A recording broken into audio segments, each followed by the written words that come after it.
calculus lesson on derivatives of trigonometric functions. So we do have a warm-up, but that'll be done in class, so you probably should take a look at it, but we'll be doing class, so just be mindful of that, guys. Okay, here we go. And when you're submitting the annotated notes, be sure to fill out your name and the date, and that'll be greatly appreciated, guys. Okay, all right, guys, let's get started.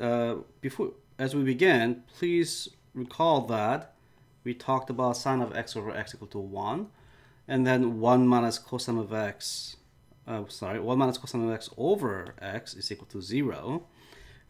Just remember that's the case. So let's look at specific cases where we be utilizing those theorems. And when you do this, guys, we could just easily have said, hey, that's equal to 1 because these two are the same. But you may be forgetting this right here. According to this, they all have to match. You can't just willy-nilly change the theorem. But if your gut feeling tells you that that is equal to 1, you're actually absolutely correct. You just need to justify that feeling. So the idea is that if x goes to 0, then we know then 5x also goes to 0. Well, that means that I could replace that with 5x, right? Because the idea is that this expression is going towards a 0. Because 5x is also going to a 0, you can replace it like that. It has the same effect, right? So then we could say, wait a minute, let k is equal to 5x, then by substitution, we can make an argument that k goes to 0. Sine of 5x is in fact k over k. Now that is the theorem that we just learned, right? So that's equal to 1, okay? So having this proper argument is it's pretty important. Let's go to the next one. Now, how do I accomplish this, right? I mean, I could say the same thing over here, right? I could say that, but what is missing? This is supposed to be 5 right here. Then we could put 5, as long as we multiply 5 over 5 like this, right?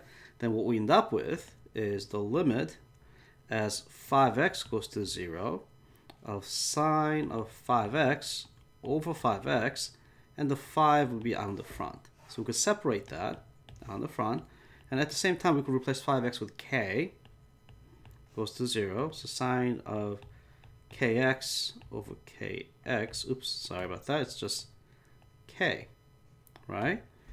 So that expression is equal to 1, so the answer is 5.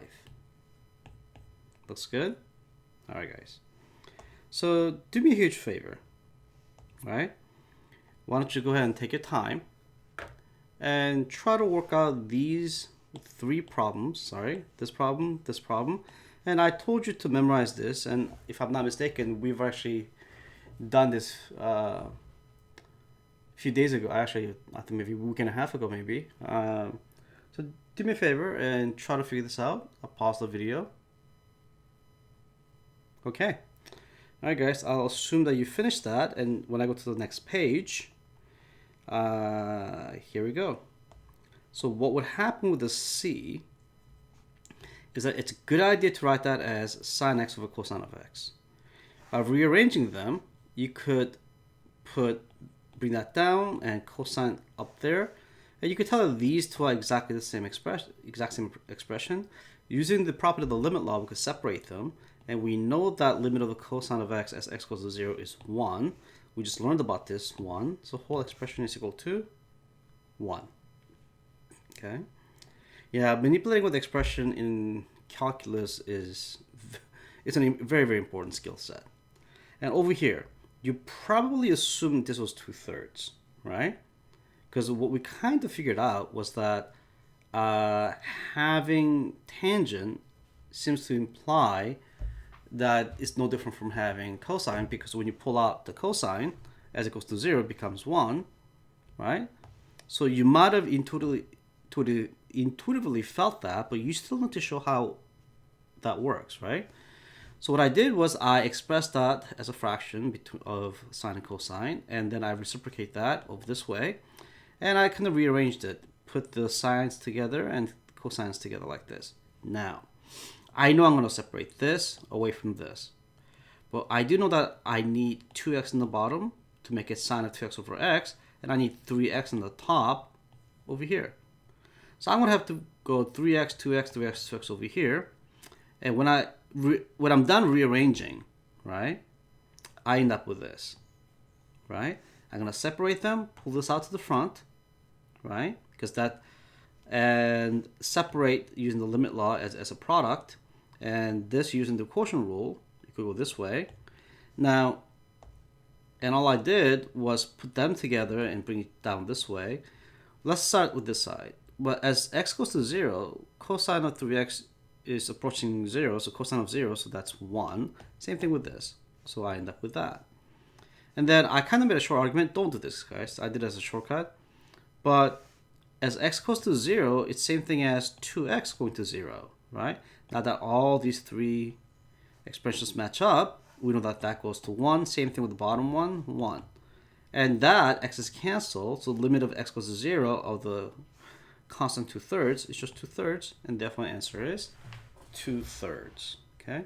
So your ability to argue your way through using appropriate algebraic manipulation and properties, and also rearrangements, right, of the algebraic relationships, and doing this is kind of important. Okay?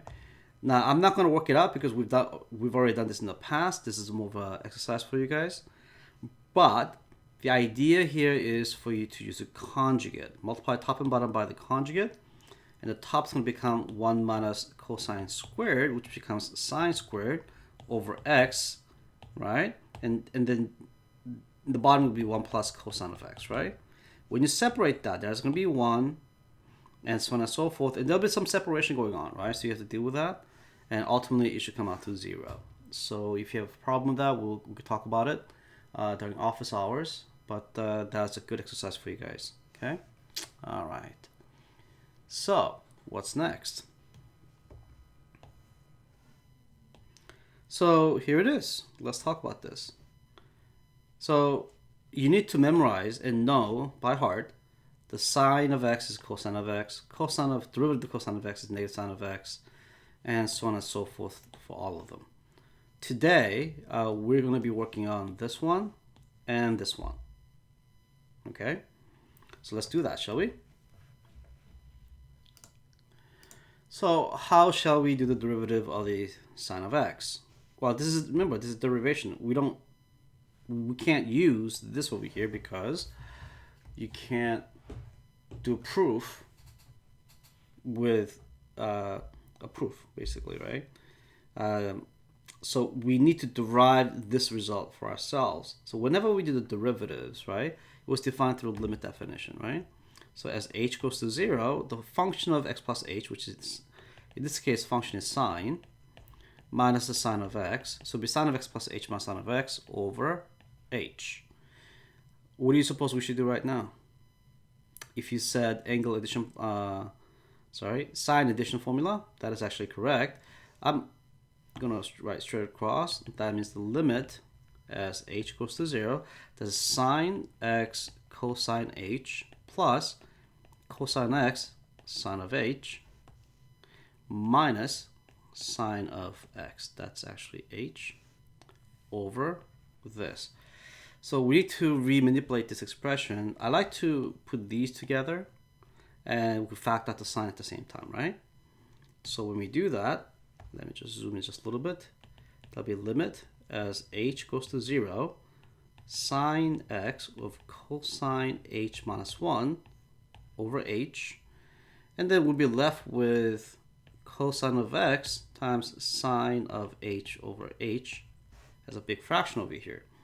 And you know that we could use the limit law to separate out the limits. And because we're dealing with h, anything that doesn't contain h, we could treat them like a constant, right? So that gives you sine of x times the limit of h goes to 0, cosine of h minus 1 over h plus cosine of x times limit as h goes to 1, sine of h over h. Do any of these look familiar, guys? Exactly. That is equal to 1 and that is equal to 0, right? So yeah, I try not to like cross off like this way, right? So what I just did is just do a direct substitution. Times 0 plus cosine of x times 1.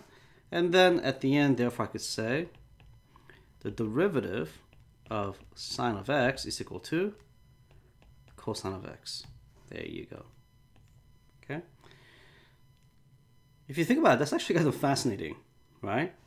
So what we're claiming is that the derivative of the sine of x is cosine of x. Think about what that means. The way you figure out the slope in each point over here of the sine curve is that y prime is just cosine of x, right? That's basically what we're saying right now. Okay. So let's see if that appears to be reasonable. Oopsie. All right. So let's see what happens. Okay, what's my slope here in pi over 2? 0. So it's a 0 right there. So what's my slope over here? Well, that's 0. What's my slope here? Well, that's 0. What's my slope here? That is 0. And the slope over here appears to be 1-ish, right? Because this is not drawn to scale, so it's hard to tell, but it's 1. Oh, okay, then that must be, because of the symmetry, must be -1. Same thing here, right? Negative, negative. That's interesting. And looks like that's a little bit less. Remember, this is a smooth curve, so we should end up with another smooth curve, right? And then what that means is that we end up with this. And that certainly looks like a cosine. Is not funky. Very nice, very nice. And then we're going to be asking you to do the... so what I would do if I were you, I would do this on your own just to see that works out. And the way you do that is essentially the same. You expand it out, you regroup them, and then when you evaluate the limits, it should end up with negative sine of x. So let us assume that. Let us assume that when we're doing this right here, that we know these two. Okay? So we're going to make a note right here. Let's go to tangent of x. So here we're going to say note that the derivative of the sine of x is cosine of x, and the derivative of cosine of x is negative sine of x. So this is equal to d dx of sine of x over cosine of x. And we know that if u is sine of x, we know that u prime is, cosine of x, and the v is cosine of x. The v prime is equal to negative sine of x. And knowing this, when we do the derivative of the quotient relationship, that is v squared in the bottom, vu prime minus uv prime. Some people like to say, because v is in the down low, right? That's a u, that's a v, right? Low d high minus high d low, d meaning the differentiation, over low squared. Okay, but me personally, I see v and a v and a v. I see a big V here that fits in. That's me. But whatever you need to do, you need to know this formula by heart. Okay, now we're actually done. The calculus portion is actually done. So we just have to substitute these values into appropriate places. So that will be v is cosine of x, u prime is cosine of x, minus u, which is sine of x, and the derivative of the v prime, derivative of the v, which is a v prime, is negative sine of x. These two negatives make it a positive, doesn't it? Right. And then the denominator is simply cosine x squared. But the numerator, because that's sine squared plus cosine squared, is equal to 1. Isn't it? Therefore, d dx of tangent of x is secant squared. There you go, guys. Okay, there you go. So we've done these two for you guys. So you should do this on your own as a practice. And then doing this is very, very, very, very similar, right? So you should at least do these two. Okay. So, well, that's a derivative. So we'll be doing these. Why don't you go ahead and do these 4 right now. Pause the video. Okay, we're back. And I'll just walk you through the answers. If you printed this out, the earlier version, it might have said y is equal to x. It's actually y is equal to x times cosine of x. Okay. All right, so what I have already done for you, 1a, is simply I labeled the uv, and then I did the derivative of the u prime and the v prime, and I wrote out the product rule, and I just substituted them. That's all I did, and I tried to make them look nice, and it's a good form to put the x in front of the cosine of x, right? It just looks better that way. Can you imagine you write sine of x, that looks kind of weird, doesn't it? Okay. We choose a certain way of writing it because it's least likely to cause confusion, right? For the sake of clarity of communication. Let's look at B, and this one's a little longer than the other one. So that is U, that is V. So I came up with 3 times UV prime plus VU prime. And on the side, there it is. We know that the derivative of the secant is secant x tan x. The derivative of the tan is secant squared. And guys, the extent of the calculus is actually this part. After that, it's all substitution. Oopsie. So it's this. U prime comes this way, right? V goes here, and U prime comes here. And after that, I noticed that, hey, wait a minute, couldn't I just factor out the secant of x? And I did. And then I noticed, wait a minute, I could write that as a secant squared minus 1. And then I did. And that becomes 2 secant squared minus 1. And that is in a factor form. Looks nice. Let's keep it that way. Okay?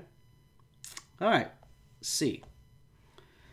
We know that that's u over v. So we did the derivatives of the u and the v respectively. Right?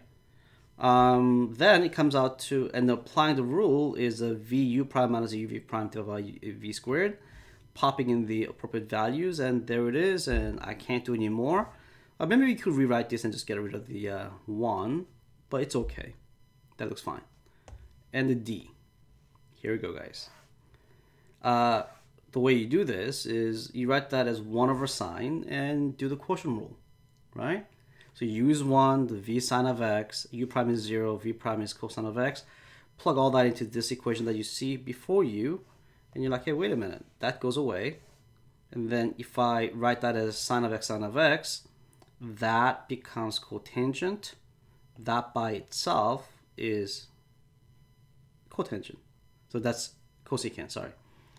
Right, so you write that as cosecant, write that as cotangent. Okay, that's generally we write it this way, so that's good. All right, guys. So we have a your turn, these two. Let's include that as a your turn, and that's what we're going to do in class. Just take a look at it.